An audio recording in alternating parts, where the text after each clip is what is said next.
En réalité, ici, c'est l'écoquartier Malartic. On va faire 22 unités. Il y a des unifamiliales, des jumelées, des maisons en rangée.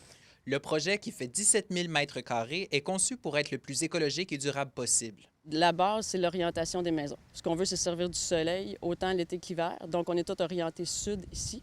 Après ça, il y a la performance énergétique des bâtiments, donc une isolation supérieure. Comme je vous disais tout à l'heure, les matériaux durables, donc les revêtements qui durent plus longtemps et qui sont réutilisables ou recyclables en fin de vie. Marilyn Doyon affirme que la région avait soif pour ce genre d'aménagement. Bien, je sentais qu'il y avait un réel intérêt. Maintenant, l'avenir nous dira qu'est-ce que les gens sont prêts à acheter. Les acheteurs ont d'ailleurs déjà commencé à cogner à leur porte, mais il faut prendre en compte qu'une maison éco-responsable se vend 5 à 10 plus cher en moyenne qu'une maison standard. La promotrice affirme toutefois que ça en vaut la peine. Des retours, mettons, Nouveau Climat, des retours à Hydro-Québec pour les logis-verts, etc. Donc, au final, c'est quasi la même chose. La ville de Malartic a contribué au projet, notamment en vendant le terrain au prix coûtant. Le maire de Malartic, Martin Ferron, se réjouit d'ailleurs des nouvelles constructions qui entrent sur le marché malarticois.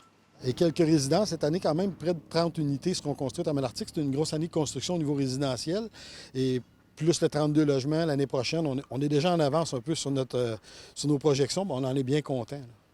L'aménagement de l'écoquartier sera terminé d'ici 5 ans et déjà, le promoteur se dit ouvert à répéter le projet. Félix Blaquière, RNC Nouvelles, Malartic.